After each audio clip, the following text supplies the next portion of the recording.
Kolluru వెలుమలలో best flat కోసం చూస్తున్నారా? రాధే స్కైని ఎంచుకోండి.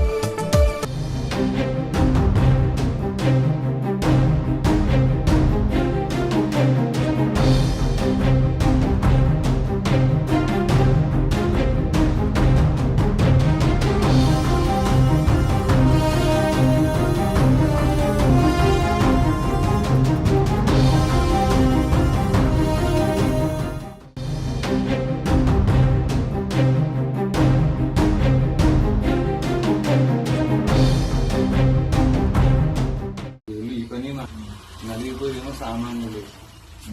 దానికోసమే ఒక రామరాజ్యం అని చెప్పి భగవద్గీత 4వ అధ్యాయం 7 శ్లోకాల ప్రకారంగా ఒక పెద్ద ఏర్పాటు చేసి దాంట్లో మనం అందరినీ భాగస్వామ్యం చేసుకుంటారు. ఒకసారి తమ్ముడు గారు కూడా సార్ కూడా వివరించి వెళ్ళి అంటే ఆయన ఇంకా ఇప్పుడే రాత్రి 2 గంటలకు 3 గంటలకు అన్నారు మహాత్మ పైగా దగ్గర వచ్చారని president governors and Raja Prakash shall not answerable to any courts. Governor, President. In the name of God, I take the oath. నాలాంటి వాడు భక్త చిక్కినోడు నీకు దొరికింది. ఇదే పని ఇవాళ రోజు శబరిమల జడ్జిమెంట్ లో ఈ దేశంలో శ్రీరాముడికి అధికారం లేదు అని ఒక జడ్జి చెప్పిండు. ఇదే పని. చెప్తున్నావు హైకోర్టు అంటున్నావు, సుప్రీంకోర్టు అంటున్నావు. నీకు తెలియదా వాళ్ళకు ఇమ్యూనిటీ ఆర్టికల్ 124(4) ఎవడైనా ఇప్పటిదాకా ఏ ప్రధానమంత్రి అయినా ఇంపీచ్ చేయగలిగారా? 77 ఐపీసీ 197 సిఆర్పీసీ వాళ్ళ రక్షణ అవుతా తెలియదా మీకు? భగవద్గీత 18వ అధ్యాయంలో 17వ శ్లోకం ఉన్న యస్య నాహంకృతో భావో బుద్ధిరేష్య నలిపితే హత్వాపి సహిమాన లోకాన్ని హంతి ప్రయోగించే అవకాశం మాకు లేదా?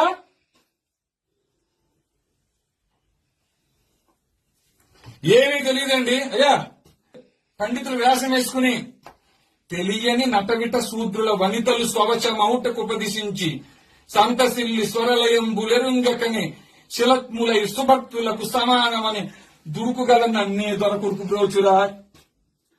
స్వరం తెలియదు. స్వరం తెలుసా? లయ తెలుసా? ఇక్ష్వాకు వంశీయులు ఏ గోత్రం ఉన్నారో తెలియదు. క్షాత్రం కలిగిన వారు మీ పరిధిలో ఎంతమంది ఉన్నారో తెలియదు. వైశ్య పరంపర 44వ శ్లోకంలో చెప్పిన వైశ్యులు కృషి కోరక్ష వాణిజ్యం మీ ఆలయ పరిధిలో ఎంతమంది ఉన్నారో తెలియదు. అన్య మత ప్రార్థనా మందిరాల్లో బోధిస్తున్నారు ఈ దేశాన్ని ఎలా దోచుకోవాలని. తెలిసినల్లా ఒకటే, బలుపు అంతా ఒకటే, బలుపు అహంకారం ఒకటే. ఏం మీ స్వామి ఎప్పుడు దద్దుల ప్రాణాలు పట్టుకొచ్చి మీ మాటలు వింటడానికి నువ్వు? ఈ అర్చక పురోహితులు మీ పని ఇది. మీ ఆలయ పరిధిలో క్షాత్రం కలిగిన వారు ఏ గోత్రాల్లో ఉన్నా, వైశ్య పరంపర వారు ఏ గోత్రాల్లో ఉన్నా ధర్మస్థాపన కోసం కలిలో రామరాజ్యం ఏర్పాటు అయింది. భగవద్గీత 4వ అధ్యాయం 7-8 శ్లోకాల ప్రకారంగా. అయ్యా వీళ్ళు అనుకుంటున్నారు ఏమిటి? ఆయన నా వల్ల ఎక్కలేదు నాన్న, నేను ఎగ్జామ్ లో ఫెయిల్ అయినాను, అన్నావు కదా. చెప్పింది వింటూ నేర్చుకో. ఇలా చూడు, అవకాశం ఇస్తున్నా, ఉగాది వరకు సమయం ఇస్తున్నా నీకు. రామరాజ్ ఉన్నంత పక్కన పెట్టు, రామరాజ్య స్థాపన కోసం పనిచేయి. ఆ తర్వాత లేదా ఎవరో కాపాడతారు, ఎవరో చేస్తారు, రిట్ పిటిషన్లు, ఎస్ఎల్పీలు వేస్ట్. క్యూరేటివ్స్ దాకా ఉన్నాయి, వాళ్లే దొంగలు. ఏ న్యాయమూర్తులైతే అన్బ్లడెడ్ పవర్స్ తో ఆర్టికల్ 124(4) అని ఇమ్యూనిటీతో 77 ఐపీసీతో జడ్జెస్ ప్రొటెక్షన్ యాక్ట్ తో ఇట్లాంటి రక్షణ కవచాలు పెట్టుకు విర్రవీగుతున్నారా? రక్షణ కవచాలు బ్రేక్ చేయడం కోసం వచ్చేవాడి అయ్యా మేము కూడా. అయ్యా వింటున్నారా? మేము వచ్చిందే న్యాయ వ్యవస్థ తోలు తీయడం కోసం. వాళ్ళ దగ్గరికి వెళ్ళి భిక్ష పడుకుంటావు నువ్వు, వెళ్ళి వాళ్ళ దగ్గరికి వెళ్ళి రిపిటిషన్లు వేసి వాళ్ళు కొట్టేస్తే ఇంపీచ్మెంట్ చేసే అవకాశం నీకు ఆర్టికల్ 124(4) ఇచ్చిందా? ఇచ్చిందా మీకు? కలిని బంధించడం కోసం వచ్చామని ఆయన మేము వచ్చింది. అయ్యా మీ రావడం అందం మాకు లేకపోవచ్చు నాయన, కానీ మమ్మల్ని పంపించిన వాడు హరిగుణ మణిమయేశ్వరములు గలమున శోభిల్లు భక్త కోడులిలలో. హరిగుణ శ్రీనిల గోత్ర క్షాత్రం గుండెల్లో ఉంటానంటే కాళ్ళ దగ్గర పెట్టిన దుర్మార్గుని నేను. ఏ మాత్రం జాలి దయ లేని వాడిని.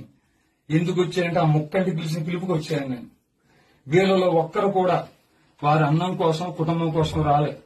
ధర్మం కోసం ప్రాణం ఇవ్వడం కోసం వచ్చారు. ఆ తల్లి ఇంట్లో చెప్పి వస్తా నేను తిరిగి రాకపోతే మీరు నా కోసం బెంగ పెట్టుకోవద్దు అని చెప్పి వచ్చారు. ఇక్కడ దొంగలు ఎవరు తెలిసాను ఆయన? దొంగలు ఎవరు? మర్డర్లు మానభంగాలు చేసే వాళ్ళు కాదు. వాళ్ళని శిక్షించాల్సిన న్యాయమూర్తులు పనిచేయటం మానేశారు తండ్రి. వింటున్నారా? ఈ న్యాయమూర్తుల మీద 197 సిఆర్పిసి ప్రయోగించాల్సిన కేంద్ర రాష్ట్ర ప్రభుత్వం ఈ పని మానేసినాయి. ధర్మాన్ని బోధించి క్షాత్రం కలిగిన వారిని వెలికి తీసి వాళ్ళని గుర్తించి వారి పోషణ నిమిత్తం సైన్యంగా తయారు చేయించాల్సిన అధ్యయనంతో కూడా అధ్యాపనం చేయాల్సిన మీ పని మీరు మానేశారు. అయ్యా, అయినప్పటికీ మా ఇక్ష్వాక వంశీల సాంప్రదాయాన్ని అనుసరించి ఒక్క అవకాశం మీకు ఇస్తున్నాం. ఇది తప్పితే మేము రాము మహాత్మ వచ్చి చేయాల్సిన పని చేసుకెళ్లిపోతారు. విన్నారా స్వామి? మీ పని మీరు చెయ్యమని మరొకసారి మనవి చేసుకుంటున్నాం. అయ్యా, పెద్దలు ఎవరన్నా మాట్లాడేదేముందా స్వామి? మహాత్మా పురుషోత్తములారా, పురుషోత్తములారా, అయ్యా మంచిగా చేసుకోండి. ఓ సైనికుడిని ఇవ్వండి. అర్థమైందయ్యా? సైనికుడిని మాత్రం ఇవ్వండి. ఎందుకు ఇప్పుడు బయట మసీదులో ఏం చేస్తున్నారు మీకు తెలియదేముంది? సుమన్ టీవీలో మీ పర్సనల్ అండ్ బిజినెస్ ప్రమోషన్స్ కోసం కింది నెంబర్కి కాంటాక్ట్ చేయండి.